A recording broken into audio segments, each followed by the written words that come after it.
Moi bones, collaces e collacios, e quen tama un novo directo en Alderiques. Neste caso, como vos anunciamos nas nosas redes sociales, toca falar deste Tour de Francia recién rematado este domingo con unha nova vitoria, a súa cuarta vitoria del esloveno Tadej Pogačar, e como sempre facemos, tenemos vezu facer e saludar al noso collacio que lleva cuanta ya, unos cuantos años echándonos un gabitu para facer un analiz de les pruebes, que lle Marce Montero de la web de Altimetries 39x28. Marce, ¿cómo estás? Muy bones. Muy buenas, seguidores de Alderique.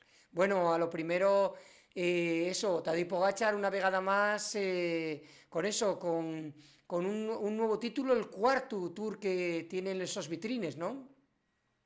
Sí, otro tour más de Pogačar y yo creo que fue el más plano, casi que se veía venir y no hubo, la velocidad fue muy alta, pero fue el más controlado. Dio la impresión de que fue el tour más controlado de todos, el que menos, o sea, tenía unas etapas, para que tenía unas etapas muy marcadas y a partir de ahí marcó esas diferencias y ya luego dosificó en la segunda parte de Tour, notóse mucho que dosificó las fuerzas para, o sea, vimos ataques, pero no esos ataques ya lejanos y intentos ahí de los rivales, aunque bueno, Sí, ya vimoslo, otro, sí, sí, sí. otro más.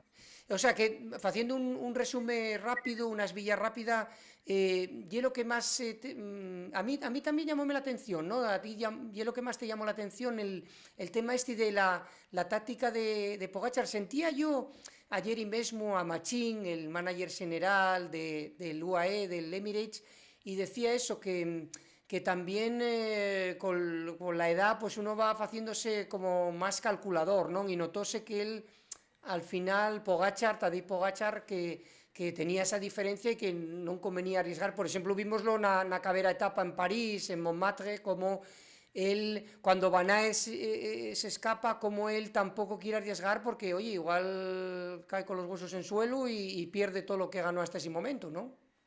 Sí, la verdad es que, bueno, la diferencia ya vimos con Vingegaard otra vez, y el quinto año del duelo con Sí. Vingegaard, tres veces primero Pogačar, dos Vingegaard, pues el Tour del 2020, que fue el duelo con Roglic, pero eso, 5 años seguidos y una rivalidad que en el mundo, en toda la historia del ciclismo, no se dio. A ver, está la de Coppi y Bartali, Mm. y luego en el anterior programa ya habíamos hablado de los rivales, de los grandes, pero una rivalidad así tan sostenida en el tiempo, la verdad que no la vimos. Eso sí, en el Tour nos gustaría que la ampliaran a la vuelta, pero me parece que Sí, eso eso parece.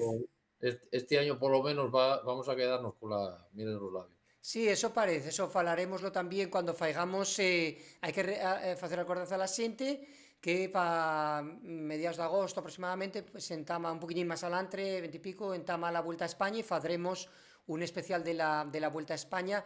Vamos a comentar a la xente, como sempre, Marce, que se xuna a nós, podéis univos, tenéis un chat aquí, somos Alderiques, una plataforma de contenidos audiovisuales en asturiano, y que bueno, que de alguna manera podéis eso, apurrirnos les vuestras entrugues y demás. Estamos con Marce Montero, el nuestro collacio de la web de Altimetries 39x28.